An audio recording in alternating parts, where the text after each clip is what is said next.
Kneel before Zod! You can't go! All the plants are gonna die! I'm gonna take a bath. Bad dates. I'll alert the media.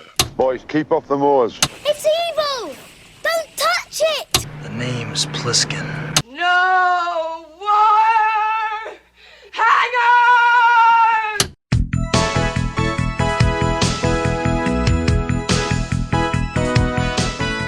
Welcome to a very special Vintage Video Patreon pick, where our patrons at the $100 tier are invited to request any pre-80s title they'd like for a custom review from the Vintage Video team, overanalyzing what you've seen and spoiling what you haven't. I'm Patrick O'Reilly. I'm Jesse Bayless. And I'm Richard Wells. And today, Justin Aylett has asked us to review Oliver. Released December 10th, 1968, it was written by Vernon Harris with lyrics from Lionel Bart from the original novel by Charles Dickens, directed by Carol Reed, and released by Columbia Pictures. In February of 1837, the first installment of Charles Dickens' popular serial Oliver Twist, or The Parish Boy's Progress, was published in a magazine called Bentley's Miscellany. New chapters posted each month until the 52nd and 53rd chapters finished the story in April of 1839, more than 2 years later. Even at the time of its first publication, Dickens's descriptions of Fagin, referred to only as the Jew for most of the serial's narration, drew accusations of anti-Semitism, which Dickens was made to answer for. He was quick to deny harboring any prejudice against the Jewish people and even corrected the oversight mid-serial, referring to Fagin mostly by name from chapter 39 on to the end of the story. And you can even see in the book that suddenly he's calling him Fagin in the second half. At which point, the serial was compiled into Dickens' second novel, entitled simply Oliver Twist. It tells the story of a young orphan boy who was ejected from a workhouse in his childhood and tries to make a life for himself in 1830s London with the help of the Artful Dodger, a young pickpocket, and Fagin, their elderly professor of crime. In the years between its publication and tonight's iteration, the story was adapted to film many times, most notably a silent version in 1922 starring Lon Chaney as Fagin and TV's Uncle Fester Jackie Coogan as the orphan boy Oliver. In 1948, David Lean directed Alec Guinness as Fagin, a performance which leaned unfortunately heavily into the anti-Semitic tropes with which Dickens had accidentally imbued the character. Lionel Bart adapted the novel into a musical entitled Oliver, which premiered on June 30th of 1960 in London and was a literal overnight success, having recouped its entire production budget with the opening night's ticket sales. You realize that everybody could not see your air quotes on accidentally, right? I think it was pretty clear. Bart was a unique composer in that he could not read music and composed his melodies by singing them to a trained pianist who would transcribe the notes for him. Michael Caine said that he auditioned for the stage version and was disappointed not to get the part of Bill Sikes and showcase his authentic Cockney accent. When the show made its way across the pond to Broadway, the part of the Artful Dodger was played by Davy Jones of the Monkees, who landed a Tony nomination for Best Featured Actor in a Musical in 1963. The same Broadway production also collected nominations for Best Musical, Book, and Score. Later in life, Lionel Bart fell on hard times and foolishly sold his rights to the Oliver musical to Max Bygraves for a measly £350. Bygraves turned around and sold the same rights for £250,000. Ugh. When the live show was revived in the 90s, a now bankrupt Lionel Bart was voluntarily granted a percentage of the production royalties because they were like, nice. You deserve this. You made all this. Columbia Pictures was quickly on the prowl for the rights to a film adaptation, intending to cast Peter Sellers in the part of Fagin. Another production house, Romulus Films, owned by John and James Wolfe, entered into a bidding war, and Sellers and playwright Bart both threatened to walk if Romulus won the rights. Romulus did win the rights, and true to his word, Sellers stepped away, but Bart stuck around to shepherd his baby to an acceptable adaptation. Romulus announced director Brian Forbes at the helm. Bart was making things difficult almost immediately, insisting they get Sellers back on board as Fagin, and suggesting Barbra Streisand or Anne Bancroft for the Nancy role. Romulus heads John and James Wolfe later negotiated a shared distribution deal with Columbia. When Forbes quit the project, James Wolfe flew to Los Angeles in an effort to sign British director Lewis Gilbert to the project, but before their meeting, Wolfe had a massive heart attack and died in his hotel room at the Beverly Hills Hotel at the ripe old age of 46. Jeez. Oh. John Wolfe stepped into more of a leadership role for the rest of the production and attached Sir Carol Reed in the director's chair. Carol Reed did his best to keep Bart away from set to avoid major interference. Reed's first choice for the role of Nancy was actually recurring Bond songstress Shirley Bassey, but the Columbia bosses didn't think audiences were ready for a black Nancy and suggested instead Shani Wallis, who came equipped with another authentic Cockney accent. Unsubstantiated rumors were published that Richard Burton and Elizabeth Taylor had been cast as Bill and Nancy, but obviously that didn't happen. Critics have argued that Georgia Brown, who played the part in the West End production, should have been invited back to reprise the role, and Brown herself blamed Fagin actor Ron Moody, who performed with her as Fagin on the West End, and with whom she did not get along. She was like, "You sabotaged this for me. You're the reason I'm not in the movie." Moody didn't even want to play Fagin in the stage version, because the character is so much meaner in the book.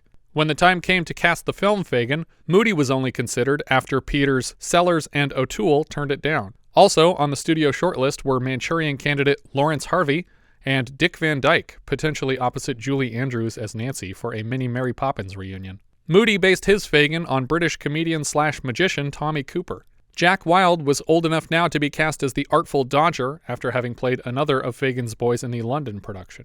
When transitioning to the film performance of the character, Moody toned down his Yiddish pronunciations because they were not accurate to a Jewish Londoner of the time, and they didn't fit a filmed format the same as on stage. Mark Lester was cast from a pool of between 2,000 and 5,000 boys, depending on the source you cite, as Oliver. Aside from his angelic features, I'm not sure how they settled on Lester specifically, since by all accounts he was a terrible actor, dancer, and singer.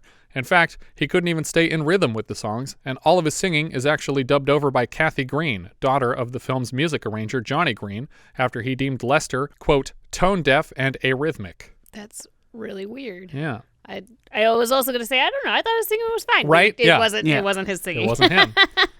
You know what? They probably had the painting done up already. It's like, which one of these kids looks like this painting? Definitely this person.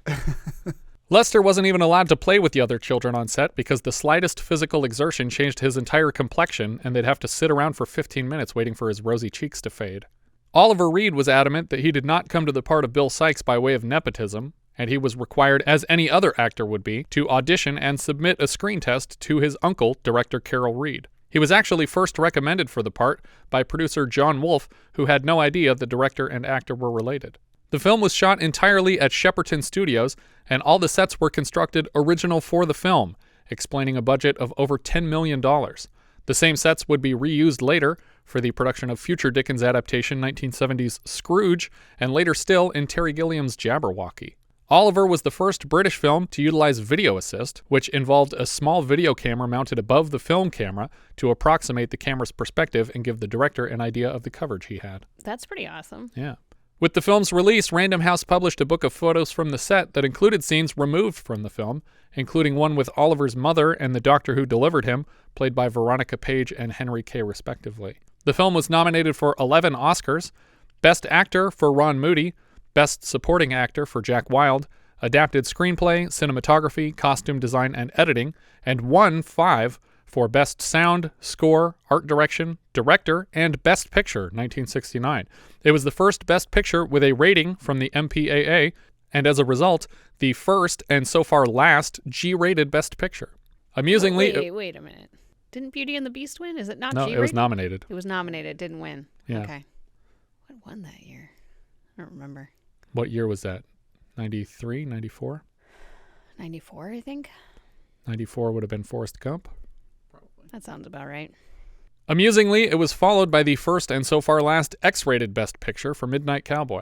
The Best Picture Oscar wouldn't go to another musical until 2002's Chicago, and the next British film to win the statue was Chariots of Fire, which we covered recently with our 300th regular episode.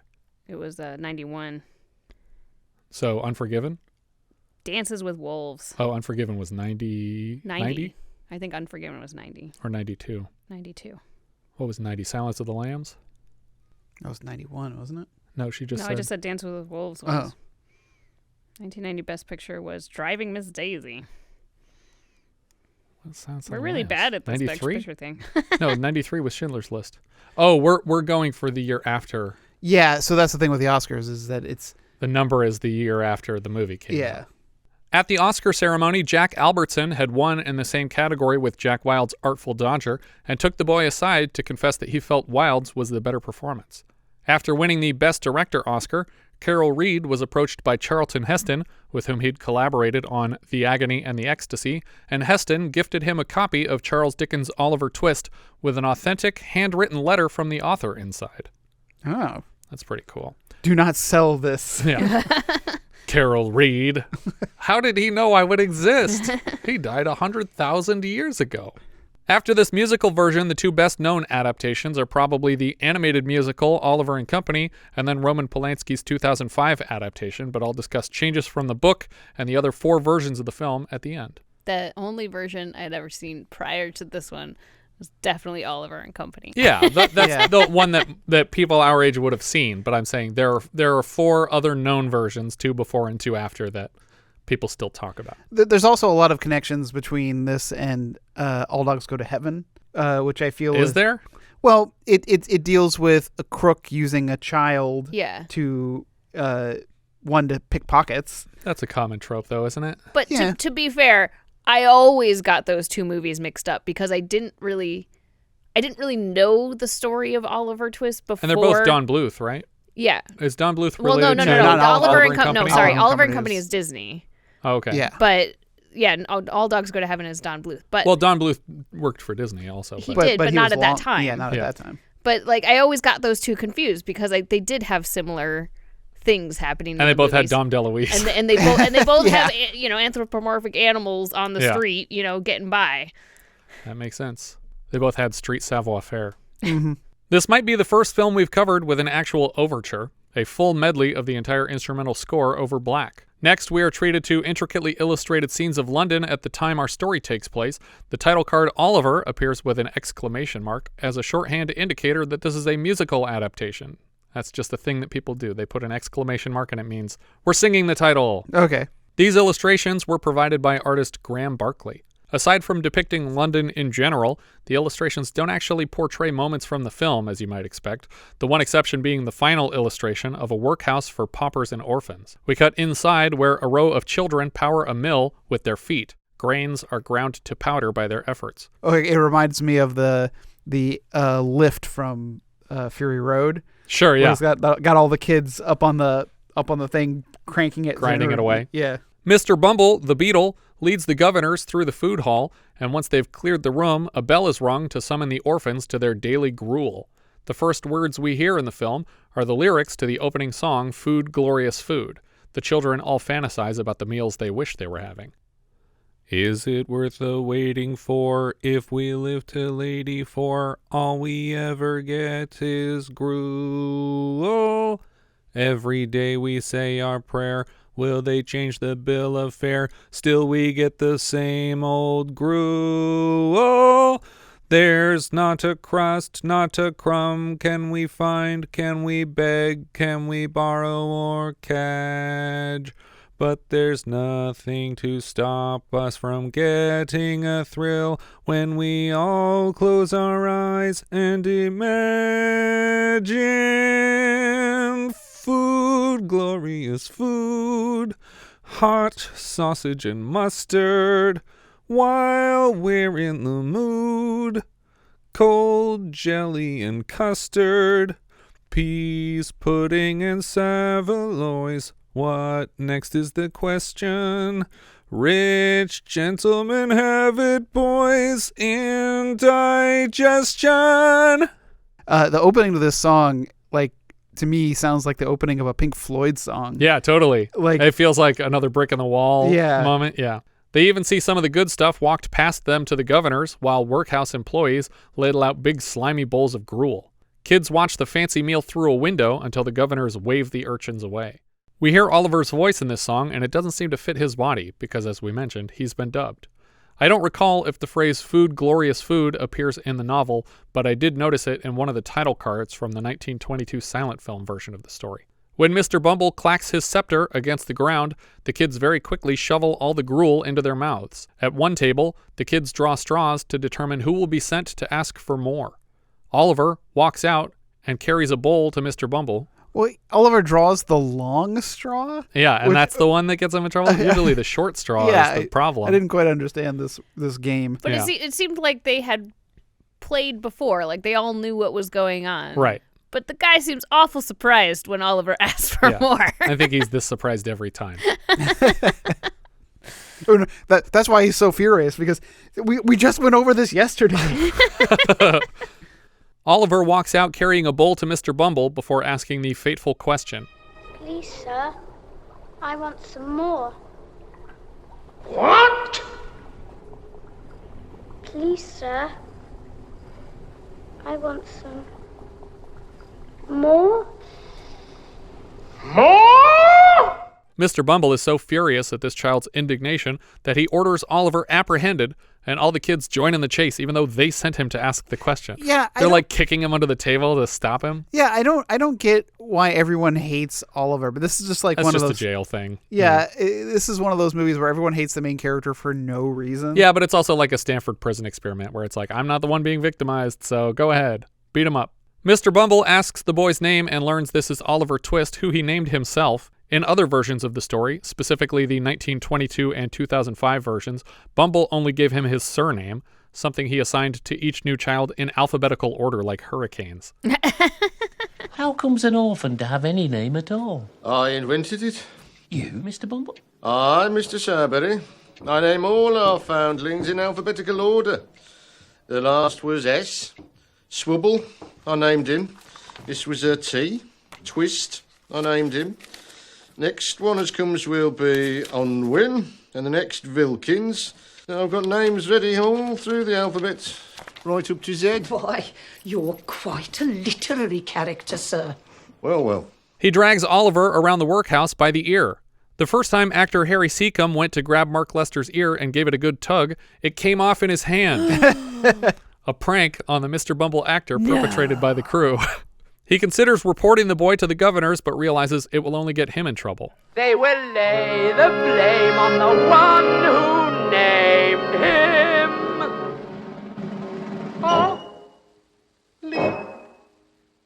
I think that the force to pull an ear off, though, is surprisingly low. Yeah, that's why it was a believable prank. 7 pounds. 7 pounds of pressure will pull an ear off. So that's not true, because I picked Jack up by just his ear before. He weighs more than 7 pounds. He's gotta. So Mike Tyson only needed 7 pounds of bite pressure? That's right. Instead, he takes to the streets looking for someone to buy the child. One boy for sale. He's going cheap. How much then? Only 7 guineas. How much? That or thereabout. Of the entire cast, Mr. Bumble has the most impressive voice, and it's very fun to hear him haggling with men on the street in his operatic vibrato. Fine boy for sale. He's yours to keep for 1,000 pennies. You can work it out. That's 4 pounds 3 and 4, slightly under 4 guineas, knocked down from 7 guineas, 3 pounds 10 shillings. 3 pounds what, sir? Certainly not, sir. The price comes down over the course of the song as the weather turns from cold to colder, and an undertaker takes Oliver off Bumble's hands. The undertaker's wife is less convinced Oliver is worth the eventual 3 guinea price. The undertaker demands a week's free trial, using Oliver as a coffin follower for children's funerals. It's a perfect plan. We cut to Oliver serving that purpose, dressed all in black with a top hat, leading a carriage down the street. The workhouse children laugh at him through a gate, even though he isn't eating gruel with them anymore. Yeah, again. He got promoted, you idiots. Another employee of the Undertaker's, Noah Claypole, tips his cap to Bumble as they pass by, suggesting he also passed through this orphanage as a kid. Later in the day, Noah starts making fun of Oliver's dead mother until the kid loses his patience and attacks the much older boy. A regular right down bad one, she was. What did you say? And it's a good thing she died when she did, because she'd been in prison doing hard labour like this. The Undertaker's wife has to drag Oliver off of Noah, and eventually they trap him in a coffin and sit on it. Noah is sent to Bumble to request a refund. When Bumble shows up, he's annoyed that Oliver's not frightened of the man and blames the Undertaker's wife for feeding Oliver meat. This would never have happened if you kept him on gruel. Gruel? I'll be glad to give you the recipe. The Undertaker, Mr. Sowerberry, arrives home thoroughly intoxicated. Oliver is relocated to the basement, and the Undertaker drunkenly lays down in the coffin for a nap. It's really quite comfortable. In a basement full of coffins, Oliver sings a song about where love is. Where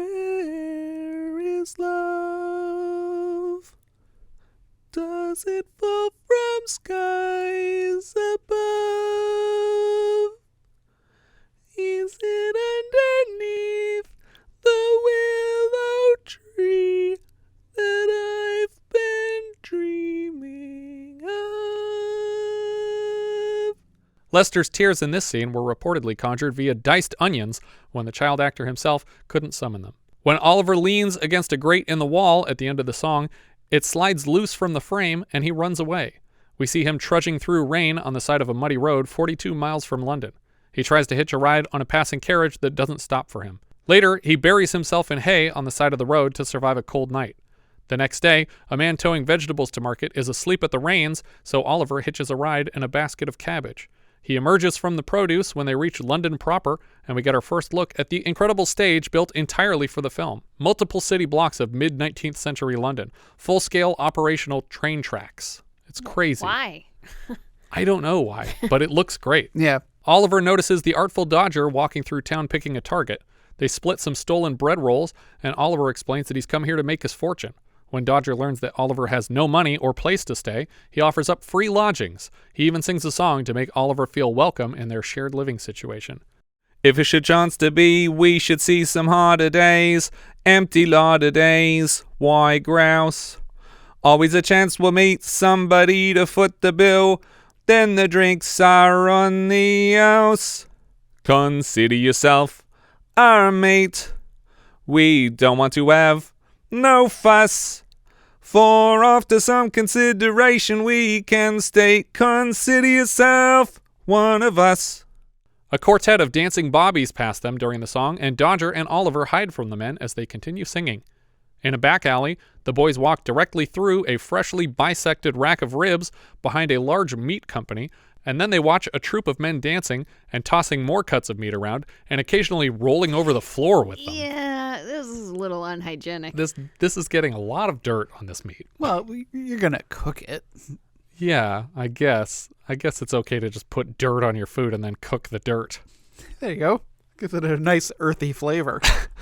We see a whole team of dancing newsies off to work first thing in the morning. Dodger is roped into a dance routine with a couple street performers, and they're interrupted by the screams of some nearby chimney sweep children. It seems that in the course of their work, their butts have caught on fire, and they drop down their chimneys and run across the street to cool their pants in water. The scale of the dance number grows and grows until nearly 150 costumed cast members are all dancing in the streets together, and it's really an incredible number so early in the film. This took 3 weeks to film completely for this whole song. I believe it. That was... And I honestly, elaborate. Even just singing it back to myself in the car, I get goosebumps towards the end of this song. I have a very strong emotional connection to this movie and every song in it. And I'm also a sucker for key changes, and almost every single song has a key change. So coming at this from the perspective of both not really knowing the story of Oliver and never having seen this before, I was certain that this was all very elaborate to contrast the fact that something really bad was going to happen to him by bringing him to Fagin. Yeah. Which these guys actually end up being really earnestly willing to take care of him and help him. That's part of what I love so much about it, is that this is not a false invitation. This is literally I want to help you. We're in the same situation. Let's work together. 100% not what I was expecting after this. I'm just they're saying this, but it's not really what he means. Yeah. He's conning him. Yeah, that's what it seems like. Well, and I think that's more what's happening in the book, in the original story. Yes, definitely. Fagin is much more manipulative in the book.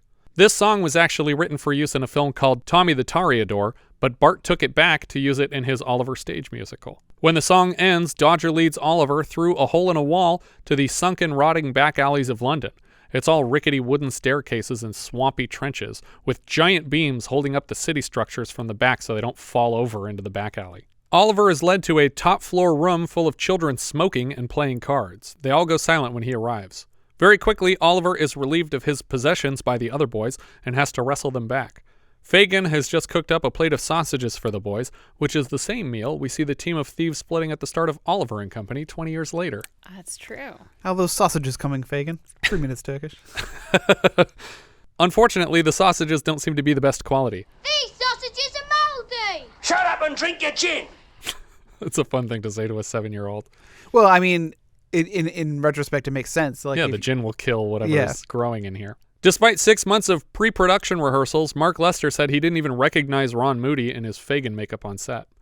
Oliver keeps trying to guess the nature of their business and supposes from the hanging kerchiefs that this is a laundry for a second, but there's nowhere to wash anything. They're just hanging.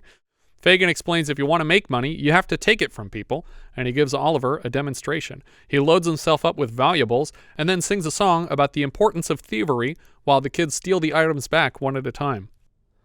Robin Hood, what a crook, gave away what he took. Charity's fine, subscribe to mine, get out and pick a pocket or two. You've got to pick a pocket or two, boys. You got to pick a pocket or two. There's also a running gag here where Fagin tries to twirl a watch into his pocket and misses every time, but when the kid gets it right, he looks really annoyed. He's like, dang it, why can't I do that? He also brings up someone named Bill Sikes in the song that got his start with petty thievery the way they should. We also get a brief centaur moment where Fagin walks with a kid under the back of his coat as a second pair of legs. Do you guys recall the last time we saw this gag? 2 pairs of legs walking under the same coat? Oh, I do. It was the Marty Feldman one with with God. That we can never remember the name of. In God We Trust? That's what it's called. Wow, good job. By the end of the song, all of Fagin's possessions have been stolen by separate kids, and they all wave what they took in the air. Put them all back in the book!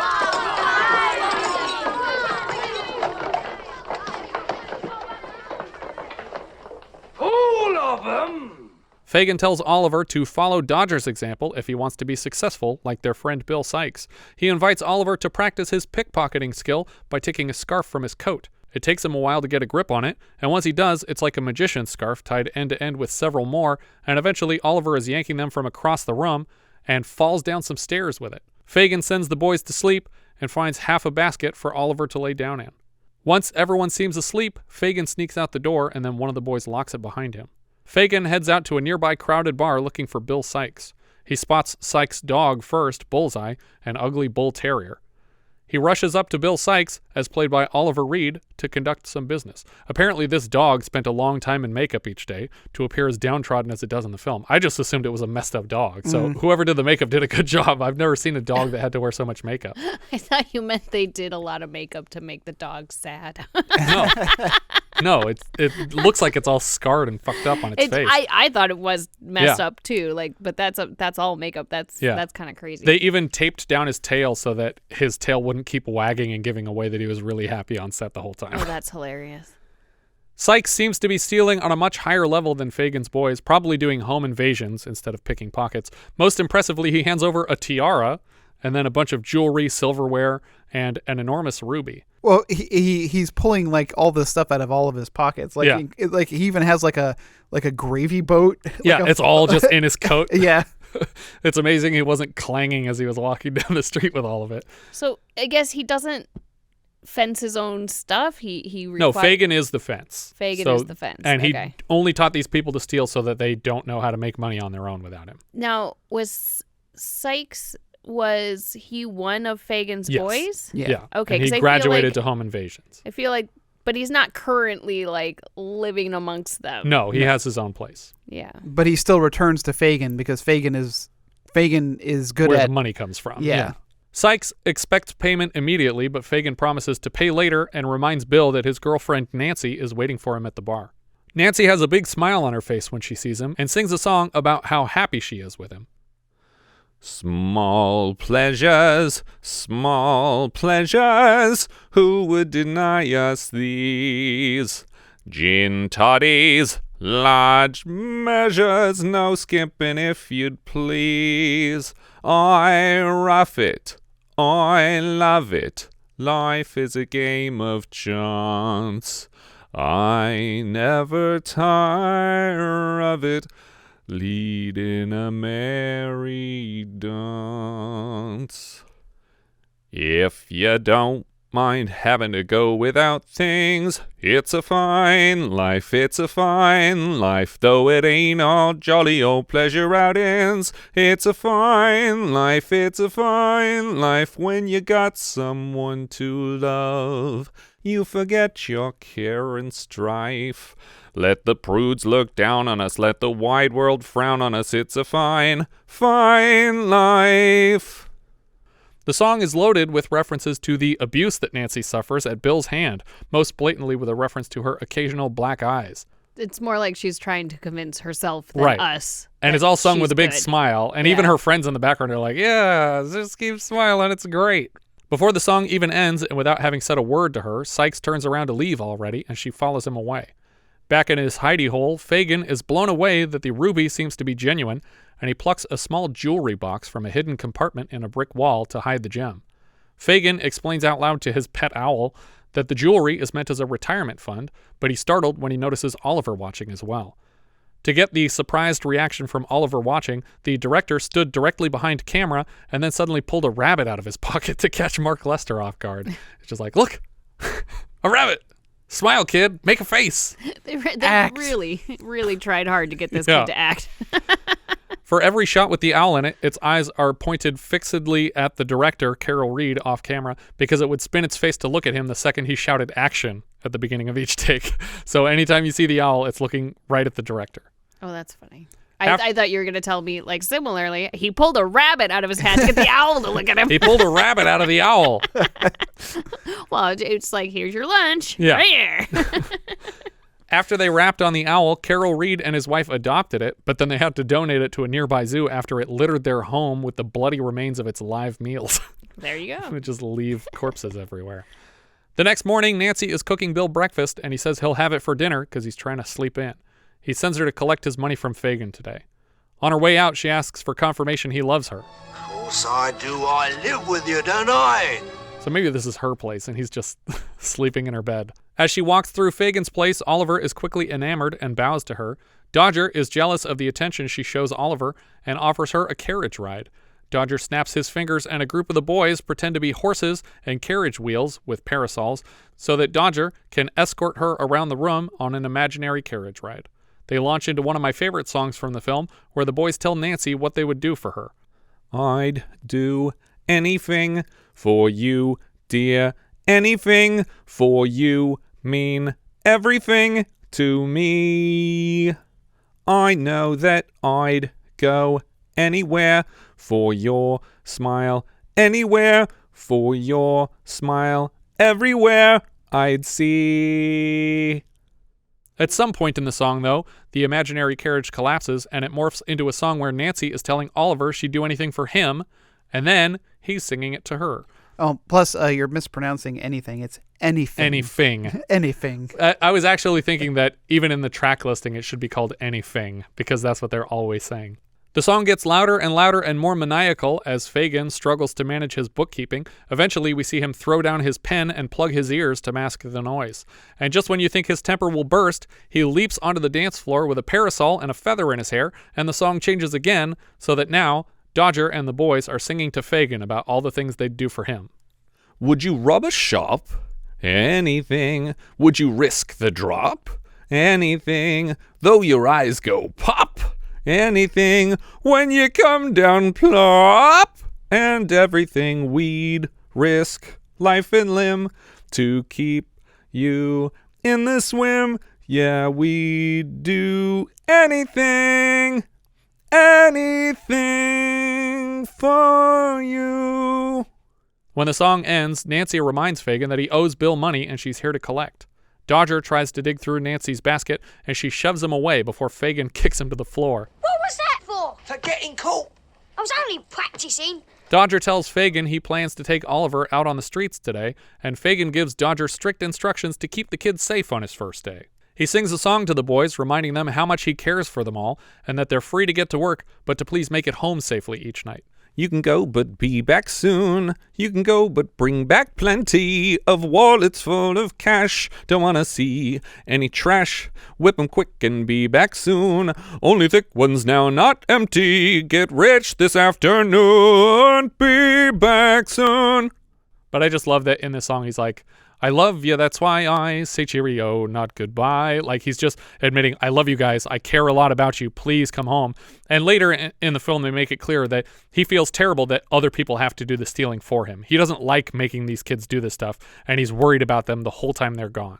Upon their arrival in town, the boys are caught quickly pilfering from a candy cart and sent walking. They spot a rich-looking man in a top hat and a blue coat. When Dodger lifts the man's wallet, he notices at the last second and spins around to find only Oliver standing there, completely unprepared for the moment. The man assumes Oliver took his wallet and asks for it back, but Oliver has nothing to return. A chase ensues and the police are involved. Dodger leads the cops down a wrong alley and tries to hide Oliver in a stack of meat, but a butcher finds him just as the cops show up and the chase begins again. Oliver ends up climbing to the roof of a building and tightrope walking the bridge of train tracks. From the perspective of people on the street, Oliver seems to be hit by an oncoming train, but after it passes, he stands up safe again, and they all breathe a sigh of relief below. It's clear they want the boy apprehended, but they don't wish any physical harm on him. A pair of men grab Oliver and confirm with the man in the blue coat that this is the kid he was chasing. Back at Fagin's joint, he shakes the Dodger, demanding answers. Why didn't you look after him? Why didn't you bring him back with you? How can I help it? Fagin also has a confusing side chat with Sikes, who doesn't see the big deal. Fagin seems to think Oliver is a squealer and that he'll rat out the whole operation, which will cost Fagin his livelihood, and it might cost Sikes a good deal more somehow. Maybe if the criminals up the food chain from them go unfed, Sikes might face retribution, but I don't know why it would ever be a bigger deal for Sikes. Well, because I feel like Sikes is, while he's great at stealing, he's not as clever at turning that into money. Yeah, so he's just saying if Fagin gets in trouble that Sikes won't be able to make a living. Correct. Nancy offers to go to court and listen in to see if Oliver incriminates any of them. In the courthouse, the judge ducks under his podium to steal a sip of liquor before slipping out the rule books of life. Oliver is so small and the judge is so drunk that he doesn't even see the child at first. Even though the victim in this case hasn't even pressed any charges, the boy is sentenced to 3 months hard labor for his inability to explain the whereabouts of his parents or his current living situation.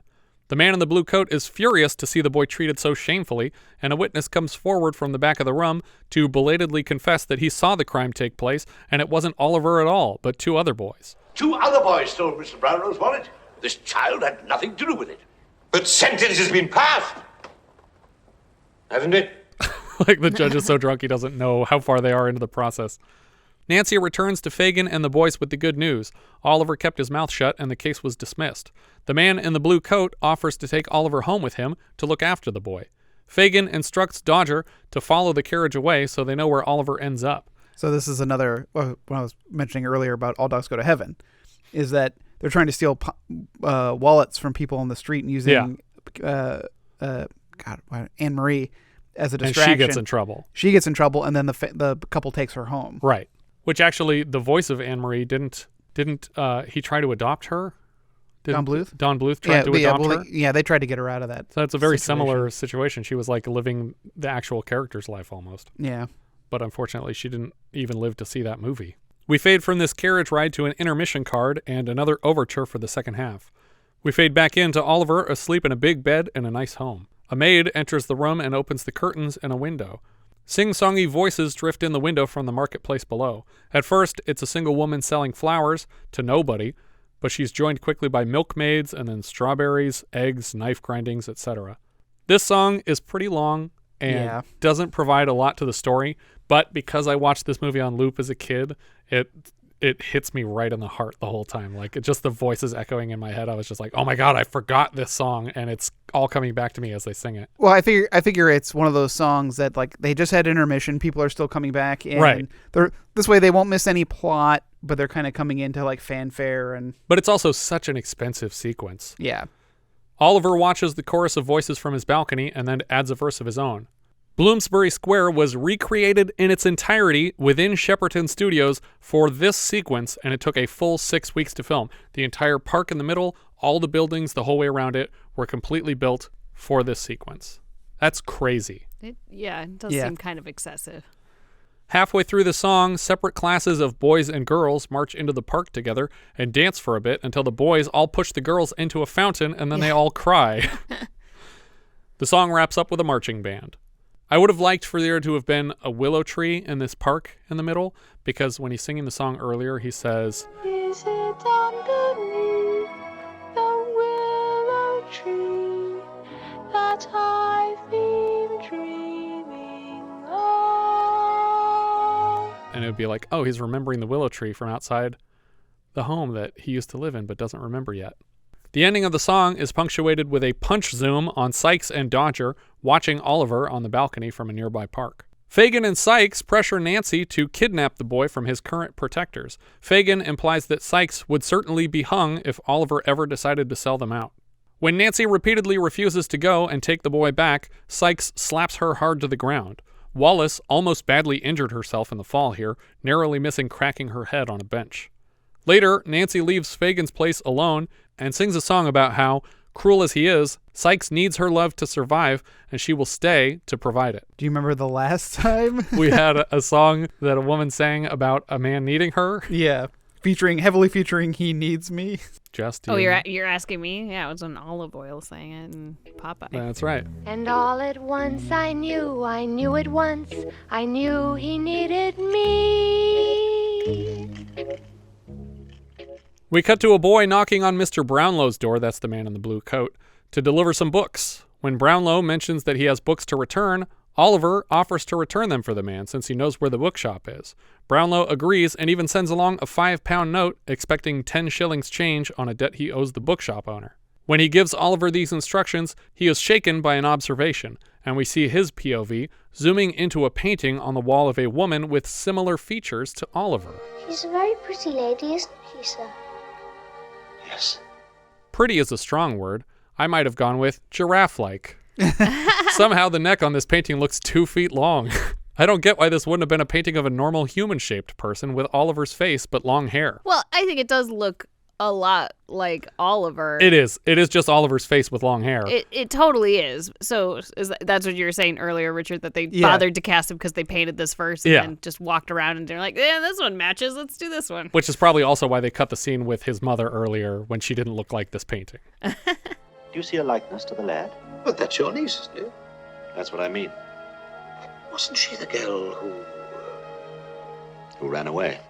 The man playing chess with Brownlow assumes that neither of them will ever see the boy again. All Brownlow knows about Oliver is that he was born in a workhouse, so he sets about writing them a letter for more information. In the market, Oliver is distracted by a Punch and Judy puppet show long enough for Sikes and Nancy to get him there, and he explains to Nancy the task that Brownlow has assigned him. She wordlessly leads him away to a wagon where Sikes wraps him up and they steal the boy away. Fagin does his end-of-day inventory with the boys when Sikes kicks in the door to bring in Oliver. The boys and Fagin immediately relieve Oliver of all his personal effects again, including the books and the £5 note. Fagin promises to lock the money away, but Sikes takes it for himself because he doesn't have to fence this. He's like, this is already cash. I can just take this and buy shit with it. I don't really understand if Fagin cares about him, why he went along with this. Like, I get that Sikes has ulterior motives, but I think Fagin is worried that Oliver knows where he keeps all of his jewels, and that's his retirement. And that somehow that's going to come back to ruin the end of his life. Okay. I suppose that makes sense.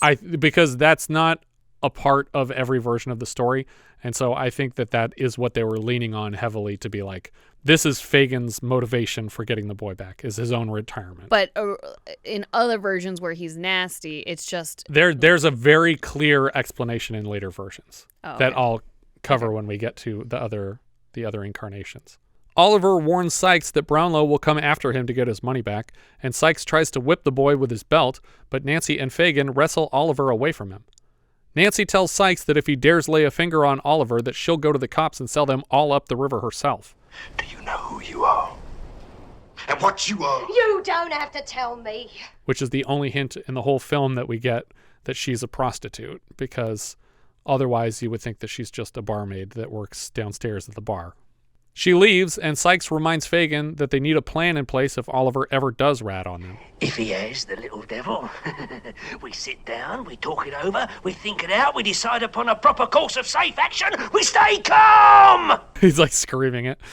Sikes wraps his hands around Fagin's throat and makes it clear that neither of them will survive a leak to the police. When he leaves, Fagin reminds Dodger to keep Oliver safe. When the kids are all asleep, Fagin sings a song about reconsidering the life he's set for himself and one at a time dismissing all the alternatives. I'm reviewing the situation. Can a fella be a villain all his life?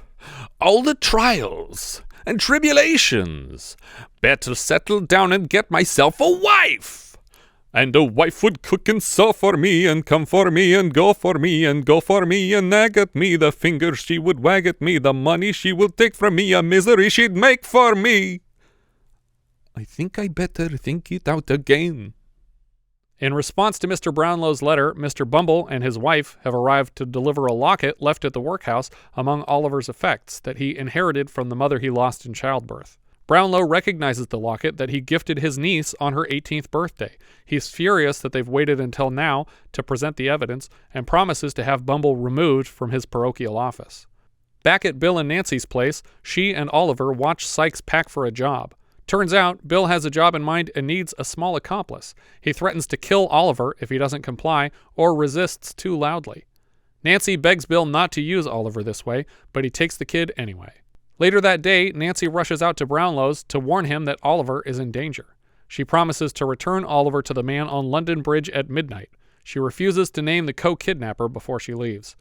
Bill and Oliver sneak up to a home, and Sikes cuts the screen out of a small pantry window. He shoves Oliver inside with instructions to unlock the front door, and he complies. Undoing the slide lock on the door, Oliver accidentally falls over and knocks a circular tray to the floor, making a loud enough noise to wake the homeowner, who sicks his dogs on them. The man even fires a gun at the retreating burglars. And in other versions of the story, Oliver is shot here and spends time recovering back at Fagin's place, but that doesn't happen in this version. I was certain that the dog got shot at this point. Back at the bar, Nancy paces worriedly, but Fagin urges her to relax. Bill shows up and tells Fagin that Oliver screwed up the plan. Nancy tries to drag Oliver back to bed, but Sikes seems to sense her true intentions and asks her to leave him at the bar. The band in the bar starts playing Papa, and Nancy starts singing along with the hopes of corralling the entire bar into singing with her. Eventually, the crowd is loud and distracting enough that Nancy can collect Oliver again and sneak away, but Bill still notices just as she's leaving when Bullseye's barking gets his attention. Bill catches up with them just outside the bridge, within sight of Mr. Brownlow. He wrestles with Nancy for a moment, and the sound catches Brownlow's attention, but Bill drops her to the ground and bashes her repeatedly over the head with his shillelagh, which, as a kid, I always assumed was just a brutal beating because her legs are still kicking when the witnesses reach her. Yeah. But in most versions of the story, she is inarguably killed here. I assumed she was dead. Yeah, and it's clearer later when he's like, oh, what have you done? Like, Fagin is realizing what's happened. But as a kid, I only know what I saw, which is she was still moving at the end, so she's just hurt, and they're all sad that he hurt her. Yeah. And I don't know what happened. Brownlow checks on Nancy while Bill escapes with Oliver and Bullseye. Oliver Reed is being very rough with young Mark Lester here, and having witnessed the attack just now, even Bullseye seems to have lost his trust in Bill Sikes. The dog runs away back toward Nancy, and Bill continues taking Oliver away. The crowd recognize Sikes' dog and follow him back to the murderer. Sikes drags Oliver up the stairs over the swampy back alley toward Fagin's place. When Bill arrives, soaked in blood and begging for money, Fagin gathers what has just happened. There's blood on your coat. Where's Nancy? Bill Sikes, what did you do? What did you do? She won't beat on nobody no more. Shouldn't have done that.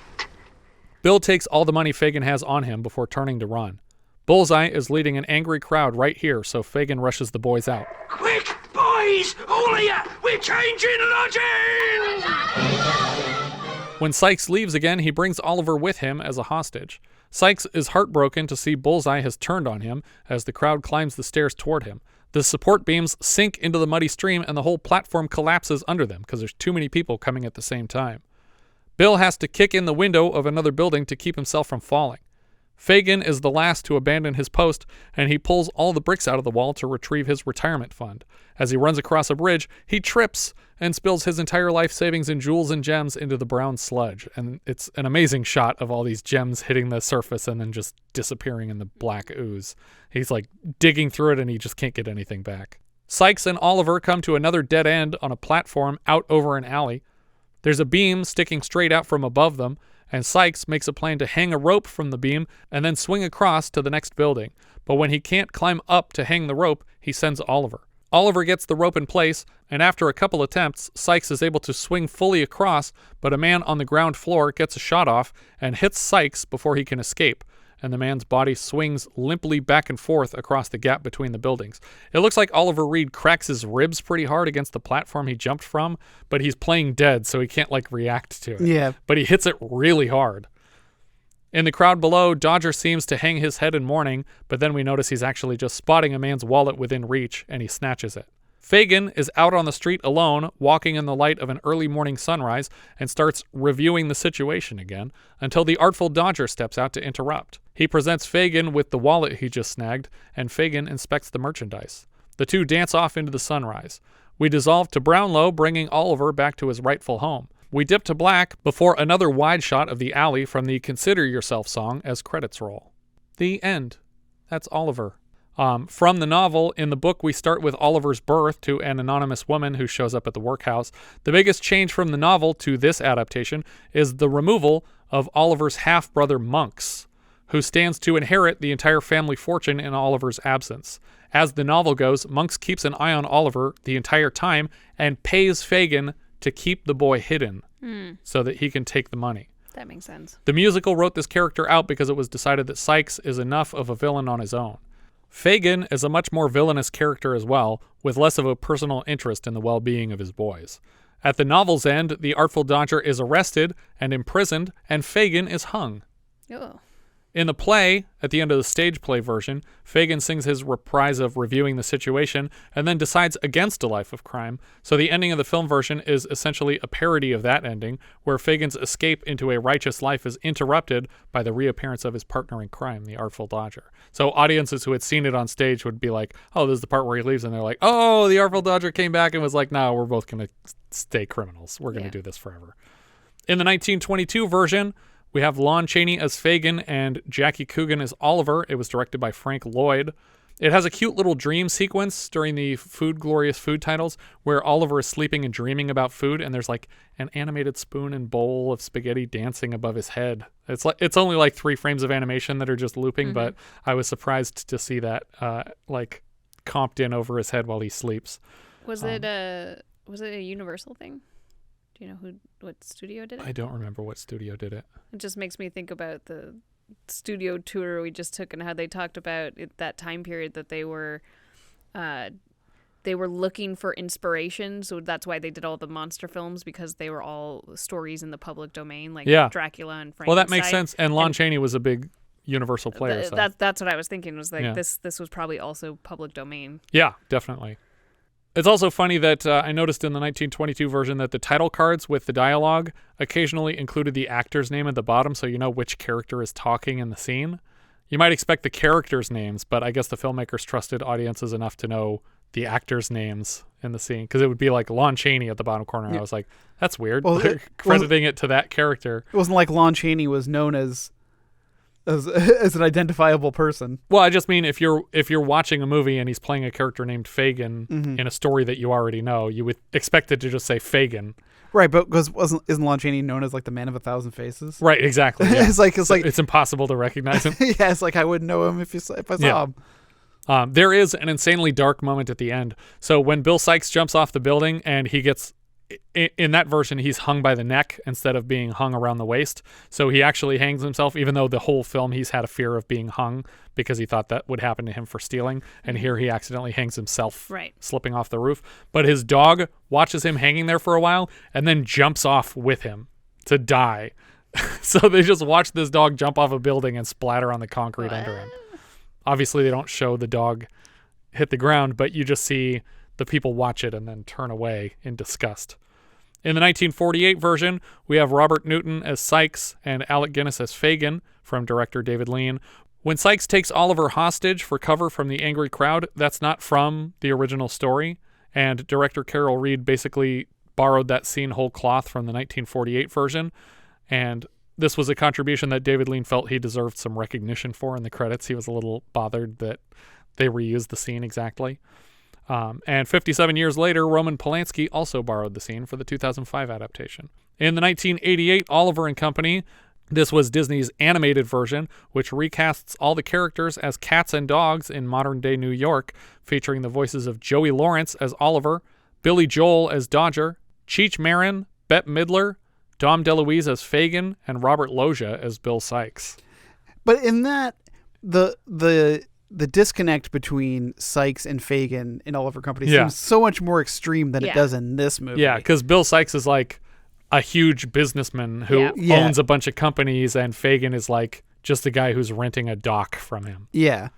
I mean, I guess like he does steal stuff, and like I guess that's always nice to have someone who steals for you. Yeah. But that relationship doesn't make as much sense as this relationship does in Oliver. And also, these dogs are only stealing sausages. They're not out stealing like wallets and stuff to bring back to Fagin. So Fagin is having to steal actual things by himself to give to Sikes. I mean, I think they're supposed to be stealing stuff of value. Do they, though? I don't remember. I mean, I just watched it a couple days ago, and I don't remember them ever stealing valuables from anyone. They just go around town taking hot dogs. It's just like, you want a hot dog that's been in a dog's mouth, Sikes? Is this enough to pay my rent? In the 2005 Oliver twist, the Polanski story basically follows the plot of the musical with a few insignificant changes, but I did enjoy the darker tone of some of the dialogue. Do I understand that he asked for more after he had eaten his supper? He did, sir. That boy will be hanged. What? Seems excessive. But yeah, that's Oliver, the musical version of Charles Dickens' Oliver Twist, and I love it. I love all the music. I've been listening to it all week in my car. And I've been singing the songs to the kids without them even knowing. Like I make them breakfast and then I say, "For what you're about to receive, may the Lord make you truly thankful." And they don't say amen because they don't know what I'm doing. Well, I'll say that I'd never seen this before either. And Oliver and Company was, again, my only real connection. I went in waves of liking and disliking this movie, like as I do with a lot of musicals. Yeah. I think I do like it overall, but musicals still generally aren't super interesting to me. But they're also really genuinely good songs, and I don't think it's just coming from a nostalgic place. I think they actually are really great music. No, I think the songs are good. Yeah. Having heard them for the first time here, though, I think I realized that I've heard some of these in places and for sure. and didn't realize Yeah. that they were from Oliver, right? So having heard most of these in context now for the first time, I was like, yeah, this is generally good. Not my favorite thing, but it's good. I was really nervous going in because they did so much just casual talk singing. Yeah. And that's the worst for me. I hate musicals where they just sing casual dialogue. Well, where is that happening? Like at the workhouse? At the workhouse, and Okay. then the Boy for Sale. Boy for Sale isn't really a song. Yes, it is. That's such a great song. It's just him singing what he's doing. Yeah, but he has the best voice of the whole Never take cast. Richard to an opera. Yeah. Literally, they don't stop singing. Yeah, exactly. No, it's not for me. You would hate Hamilton. Never seen it. But yeah, I don't like that. I like movies that have plot and then musical numbers and like even like the most recent Spirited. Yeah. I mean, I think this is what you're talking about still, because they're not sing-songing every dialogue scene. Well, that again, and yeah. So it was just that beginning that had me really nervous. Yeah. I was like, oh god, this is going to be I'd have been one all of for those kinds of musicals. But then that stops right away, and they just have normal conversations, and I was like, okay, this is better. This is better. And I'm not a big fan of all the songs, but the pageantry of most of them is a lot of fun. getting all those kids choreographed. Yeah, they're all very talented Yeah. dancers. Like, all these kids are great performers except for one, and it's the kid who they picked out of 5,000 and who couldn't sing or cry or talk right. Yeah, I was pretty impressed by a lot of the child actor dancing. Yeah. Thumbs up for me, for sure. Yeah, I'll give it a thumbs up. Yeah, it's a thumbs up for me. Yeah. This is the same year as 2001: A Space Odyssey and Planet of the Apes. So I don't know if this is the best picture of 1968. Well, I thought 2001 was 69. Or was it? It came out in 68. The Oscar ceremony would have been in 68. See, that's always gets me. It's like the movie comes out in one year, but the Oscars are the next year, and that's the year that the Oscars go by. Label them. Yeah. Yeah. So I do think for my own personal preference, 2001 would be the best picture of 1968, but I do love Oliver. I've watched it a lot since childhood. I'll probably watch it a lot more often now that I've reminded my brain how much I love this movie. So I'm probably a little bit biased in its favor, but I really do love all the songs, which I've been singing so far on the podcast, but unless you're listening on YouTube, you're probably going to be hearing the actual clips from the movie, but I was going to include a little special treat at the end after the trailer. So if you stick around for that, you can maybe hear some of my singing. But yeah, I love Oliver. And I like this whole cast. And I didn't realize until this viewing that I don't really care for Mark Lester, but everybody else is great. I love Ron Moody so much. And maybe it's because I just watched 4 like terrible Fagins outside of him. And actually, I guess the Dom DeLuise Fagin from Oliver and Company is not so bad. I mean, he's a nice guy. Ben Kingsley wasn't great. He's a great actor, but they're all evil. Like, they're all kind of terrible people. Actually, the Ben Kingsley one is still nicer than the one in the book. But he just kind of goes crazy at the end. Instead of getting the death penalty, he just gets put in an asylum, and he might be awaiting the death penalty at the end of the 2005 version. Because I skimmed through the Ben Kingsley. Yeah. The performance is great, actually, and he looks so wonderful. Well, I was going to say, like, the beard is, like, spot on the same as Moody's. Yeah, definitely. But he's doing this squinty, like, mumbly thing that I actually really like. Oh, I think guys, I did not like his speaking version. Yeah, I like the performance that he gives to the character too. But he's not as nice as the Ron Moody Fagin, where he's like, you can tell he's desperately worried about these kids all the time. And the same goes for Dom DeLuise's Fagin, because he cares about all these dogs. And as terrible as his outlook is, where it's just like, well, the guys are going to come and kill me tomorrow. And then the dogs like lick his face and he's like, oh, you guys, like, you sweet pups. I'm so glad you're all around. Here, take all of my dinner. I don't need it. I'm going to be dead tomorrow. But yeah. Shall we go into cast and crew? Yeah, I don't know where you put this in here, but I feel like Barbossa from Pirates is like 100% based off this look. The Ron Moody, yeah, because it's kind of a scraggly, like, it's not a very full beard. It's a very stringy beard. No, it's kind of pointy and like it's just like, I don't know. It just strikes me as those two characters look so much alike. Yeah, definitely. Our director here was Carol Reed. He got a Best Director Oscar for this. He also directed The Third Man and Mutiny on the Bounty. He is the illegitimate son of famed 19th century stage actor Herbert Beerbohm Tree. He is also the uncle of actor Oliver Reed. The writer here for the screenplay was Vernon Harris. Would that make him the illegitimate uncle? Can you be an illegitimate uncle? I guess. Maybe. I don't know. The writer for the screenplay was Vernon Harris, who has script and continuity department credits on The Spy Who Loved Me and Moonraker. The novel here comes from Charles Dickens, who has credits on all the adaptations of A Christmas Carol, Great Expectations, Oliver, Tale of Two Cities, David Copperfield, etc. The writer of the musical was Lionel Bart, who also wrote the title song of From Russia with Love, which is another song that I sing constantly. The music arrangements were done by Johnny Green, who, like we said, his daughter Kathy dubs Oliver's voice for the singing.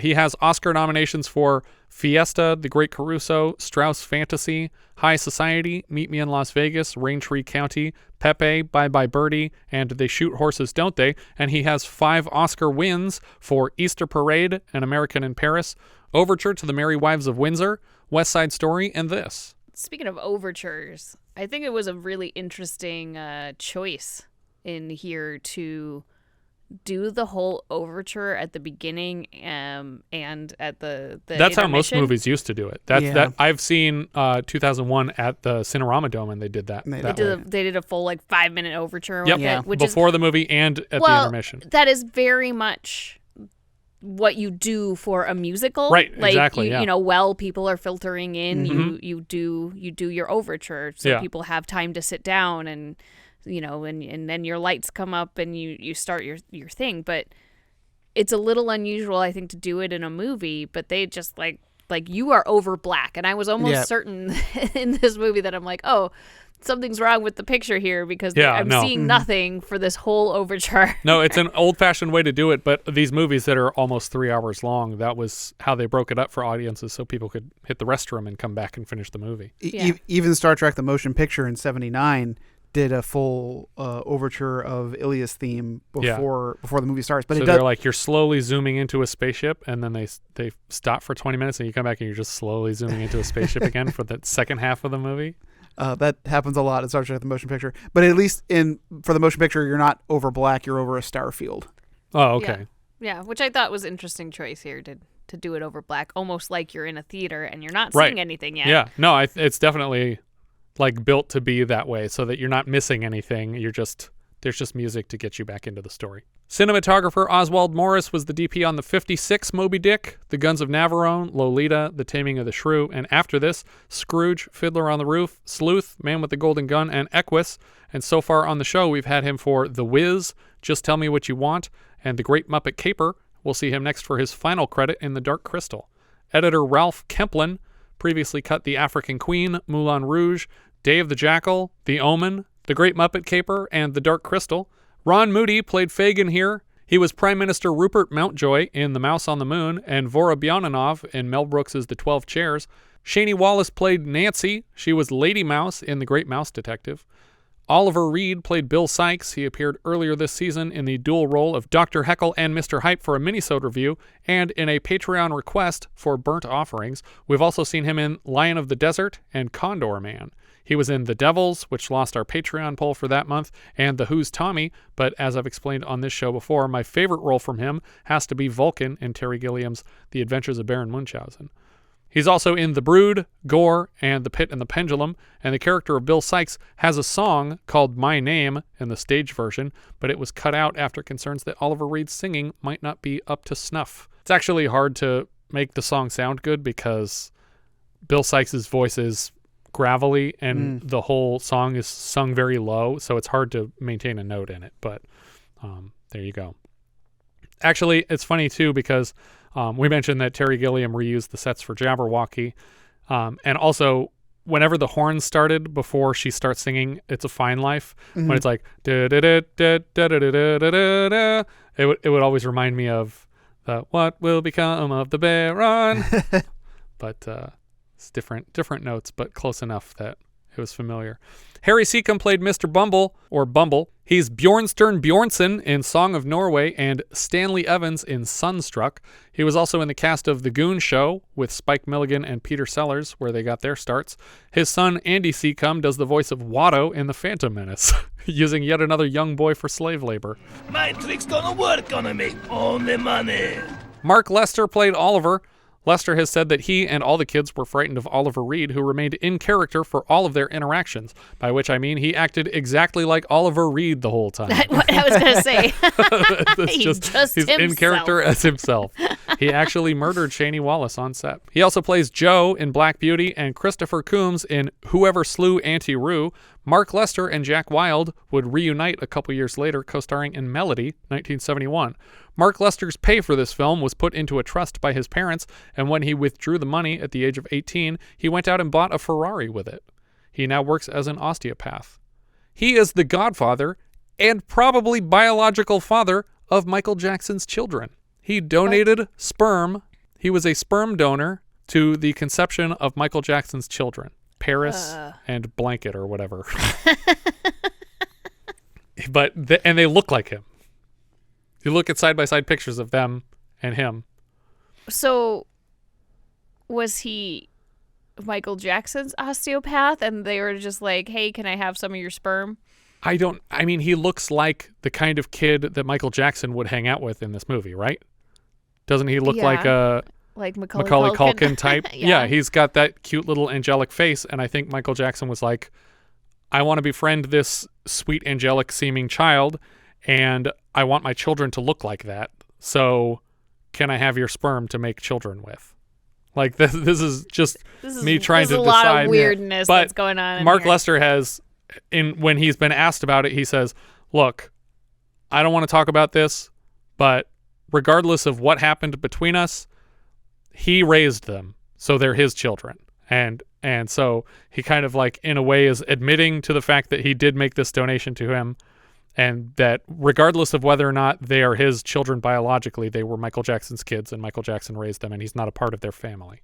Jack Wilde played the Artful Dodger. He became a sort of teen idol after this film's release. He also played Jimmy, the human, on HR Puff and Stuff, the one and only human of the cast. It's the part I was born to play, baby. Joseph O'Connor played Mr. Brownlow. He's the voice of Urskex, the narrator in The Dark Crystal. Leonard Rossiter played Sowerberry. He was Dr. Andrei Smyslov in 2001: A Space Odyssey the same year. He's also Captain John Quinn in Barry Lyndon. Kenneth Cranham played Noah Claypole. He was Jimmy Price in Layer Cake, and Field Marshal Wilhelm Keitel in Valkyrie. Megs Jenkins played Mrs. Bedwin. She's Mrs. Gross in The Innocents. Yeah, as soon as she came on the screen and I heard her talking, it's like, God, what do I know her from? Because she plays kind of a housemaide. Yeah, in The very Innocents similar as role, well. yeah. And it's funny because she also played Mrs. Gross in another adaptation of Turn of the Screw. Oh, interesting. So it's just like, she fits the character. James Hayter played Mr. Jessup. I think that's the bookshop owner. He was Dr. Selby in 1972's Burke and Hare. Elizabeth Knight played Charlotte. She was Bertie in McCabe and Mrs. Miller. Edwin Finn played a pauper in The Workhouse. He's back later this season as the Supreme Being's face in Time Bandits, and Publius in Julius Caesar. Joe Cornelius played Man in Crowd uncredited. Do you know who Joe Cornelius is? I don't. He played Trog in Oh. Trog. He was in here, just on set, hanging out. Terrence Donovan played a policeman in the Consider Yourself segment, uncredited. He was Captain Hunt in Breaker Morant. He's back right around the corner as Mr. Brown in Strange Behavior. John Hewood played flute-playing man in Tree. That's a guy that's in the tree in the park during the Who Will Buy segment. He's an inventor in Chitty Chitty Bang Bang. Elaine Page played Urchin. She made her West End debut in 1968's production of Hair.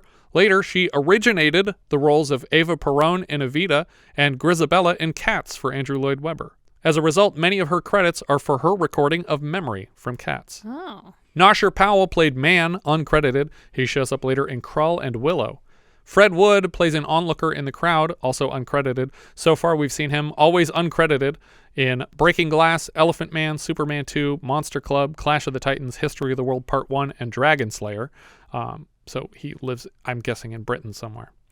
Helen Worth played an urchin. She is Mary Ash in 6 Doctor Who episodes. Gail McIntyre, Gail Platt, and Gail Tilsey in 4,187 episodes of Coronation Street. Those are all the credits I have for this one. It's Coronation Street. It's Coronation Street. Hey. Whenever I see the urchin, I just like a Buddy Hackett. It was like, you said sea urchins. I said street urchins. Why would I say sea urchins? What did he say? What did he say, people? He said street urchins. All right. Okay. I made a mistake. It's also one of the weirdest scenes because Buddy Hackett's making this weird face at Yeah. John Glover the whole time. I think that's everything for Oliver. Thanks again to Justin Aylett for their generous contribution to the show. If there's any other title you'd like us to review, our top Patreon tier includes a custom review of any pre-1980 title. If you have any thoughts you'd like to share, we are Vintage Video Pod on Twitter, Facebook, Instagram, YouTube, and Letterboxd, where, as I've said before, you can find each of our full movie rankings for the year. We can also be found at vintagevideopodcast.com.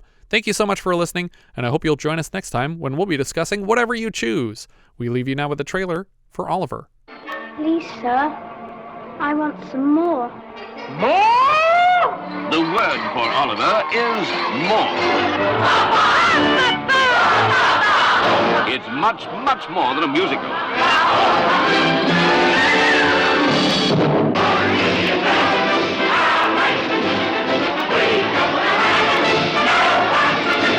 Oliver, the internationally famed stage triumph, now acclaimed by the international press as a monumental screen experience.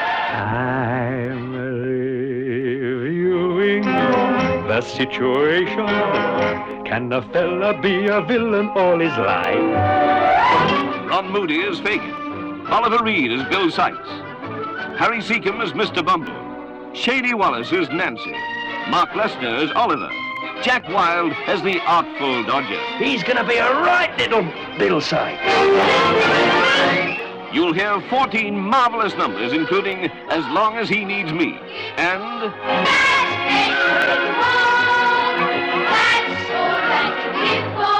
Yes, I do. Anything for you. It's a fine life. It's a fine life. Remember